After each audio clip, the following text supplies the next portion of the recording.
Hey, stories of the Soul fam? Let's jump in and tell us. Let's jump in and tell us. Down in a sudden, furious curtain, one of those late summer downpours that turns city streets into rivers and makes neon signs smear into watercolor. I was halfway up the third-floor stairs of my building, keys sliding in my hand when I heard the knock. It was a quick, desperate sound, 3 short beats. Then a pause, then 3 again, as if the person on the other side were rationing breath. When I opened the door, she was there, soaked through, hair clinging to her cheeks in dark ropes, a duffel bag hugged to her like a child clutches a blanket. The streetlight painted her in a rim of yellow. The rain decorated her eyelashes with tiny diamonds. "Impossible and wrong for the weather. Please," she said. Her voice was a whisper that tried to be firm. "I'm sorry to bother you. Can I come in?" Oh.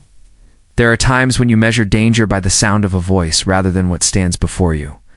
Hers was raw and edged and exhausted. The mundane list of reasons why one doesn't invite strangers in at midnight, out something in the way she was trembling made every default answer feel like a betrayal. "Yeah," I said, a little too quickly. "Come on, get out of the rain." She stepped across the threshold like a runner sneaking past the finish line. Water pooled on my welcome mat. Her duffel left a wet crescent on the floorboards. I shut the door, leaned my shoulder against it, and heard the world outside collapse into a softer, watery hush. "You're Sarah," I said, because I had to say something. And her name was what the woman at the pool had called the night before. "Mia," she said finally. "People call me Mia." I fetched a towel from the hall closet and handed it to her. She wrapped it around herself with the clumsy etiquette of someone who'd forgotten how to stand in comfort. Her clothes clung to her in an unflattering way. Clothes for practice, not for a midnight plea. She had the look of a woman who had been trying to be invisible for a very long time and failing. "What happened?" I asked, which felt awkward and intrusive and exactly what she needed. She could have said "wrong door" and walked back into the rain. The word dropped into the room and landed with a dull thud. "Alex. He's not what he seems. Said I'd ruin everything if I left." She swallowed. "He followed me to practice. He found me in the showers." The rest of the story came out in ragged sentences, as if each paragraph cleared a wound. She was a competitive, synchronized swimmer. She said talented, disciplined, a fixture at the pool. Her life had been measured in lap times and routine counts. Her had been kind in public, polished in photographs, but private kindness had been an illusion. When she tried to leave the relationship, he'd threatened to destroy her career, spread false rumors, call sponsors with lies. Tonight she'd fled. I'd known some version of that pattern in other people. Liv's control disguised as devotion, but standing there in my dim living room with damp shoes on and a towel around her shoulders, I felt anger sharpen like a blade. "You can't stay here long term," I told her, because I had to be practical. "You can stay tonight." She nodded like someone who had been handed a lifeline. She wanted a few days to regroup, to call a friend who lived in another borough, perhaps to move quietly. She didn't want drama. She wanted to disappear like a pebble in a pond. I admired that.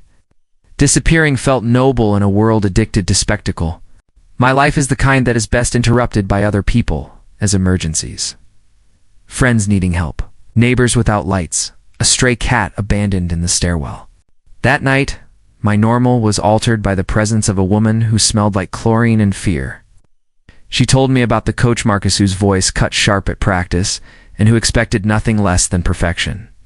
She told me about the ritual of getting up at dawn, the communal soreness of shared pursuit.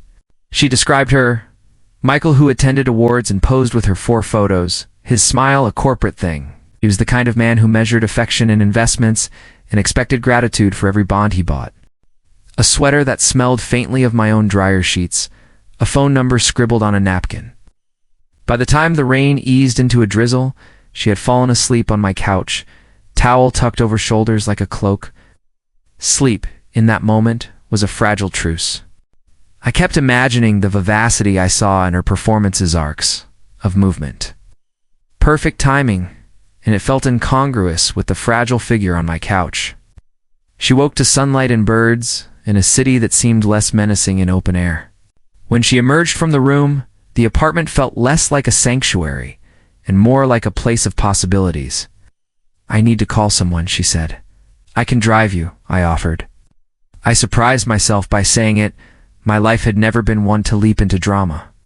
But there was a moral clarity in protecting someone who had been threatened. We went to a diner that smelled of coffee and early news. She watched the door while she ate, as if fearing it would open to a man in a suit demanding explanation. Her fingers kept tapping the napkin in her lap. We talked about small things, music she liked, the athlete she'd idolized as a child, the little rituals that make training tolerable. Between bites of pie, she told me the name of a friend, Lena, who worked at another club and would take her in for a few days. The plan was fragile, but it was a plan. What made the morning close to ordinary was the way she laughed at one of my terrible jokes, a quick, astonished sound that loosened a knot. Maybe it was the panic-induced bond that people sometimes misread as chemistry. Maybe it was the way she looked, after all, the horror human, amazed that someone could be kind. Whatever the reason, something shifted between us like a tide. The first wave of danger arrived the following evening, without ceremony. I was back at my desk when my phone buzzed. A message from an unrecognized number. "You can't hide her forever," it said. No name, no signature, just a threat in the same bareness as a razor. I called Mia. Her voice was flat, unusually calm. "It's probably nothing," she said. "It's not nothing," I said. "You can stay here. We'll call the police." "Well, no," she cut in. "I don't want more attention. That's the problem. He uses attention as a weapon." Her breath hitching told me she'd been holding the same worry for days. But thank you. We spent the next 24 hours creating a fortress of small, sensible things. She stayed at a friend's place for a day. I called in favors with a coworker who'd lend his car. We changed routines so she couldn't be easily tracked. I arranged a spare mailbox key under a rock. She left the duffel with me when she could. The world felt more manageable with logistics and lists. Michael, it turned out, was not a man to give up gracefully. He showed up at the pool one evening, furious and flamboyant, as if the arena of sport were a stage for his wrath. He demanded to speak to the coach, to see the girl. The staff had been trained in boundaries, and Marcus, a man who commanded presence with a word, and softened with kindness when it mattered, refused. "Leave," Marcus said. He did not shout. He simply set a tone that made the man seem smaller by contrast. Michael did not leave gracefully. He left with threats in his wake, with smears to be posted and friends to be called, bitter arguments to be constructed as plausible truth. There are contributions that fear makes to a narrative. Loud steps in lobbyways. A ripple of raised voices. In the sudden hush, when an audience feels the possibility of scandal, he charged into the viewing gallery like a man who thought he could claim the scene back by force. Camera phones lifted like tiny suns. For a moment I imagined the demonstration collapsing under the weight of a private life thrown into public spectacle. Then Mia dove. She dove like someone who had practiced in silence and knew how to find poetry in cold water. Routines weaves through minutes into meaning. The choreography they built was not just movement, it was the currency of identity. Every lift, every synchronized turn was an act of defiance.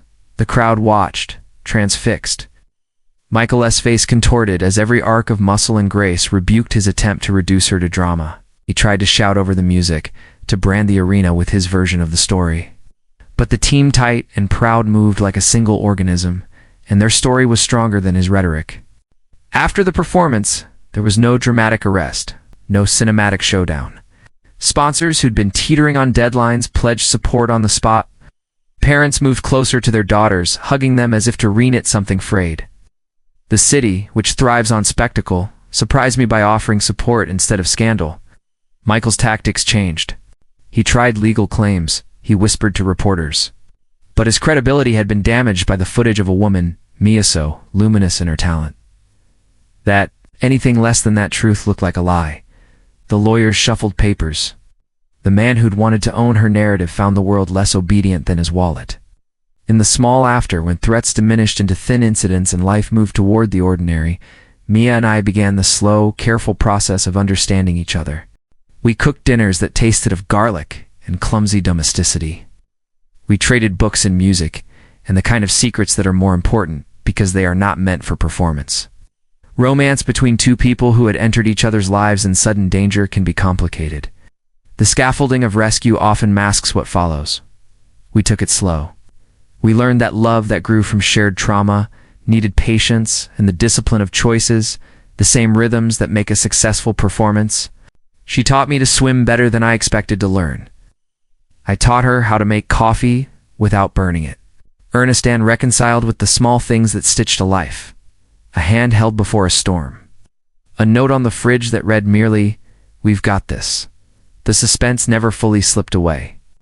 There were days when a wrong number call made her flinch, nights when the city seemed too loud with other people's control, but those moments diminished, replaced by the work of rebuilding trust between her and the world.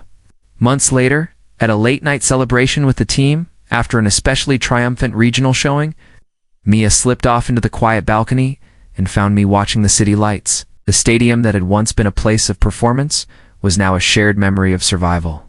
She leaned against the railing and rested her head on my shoulder like a wave folding into shore.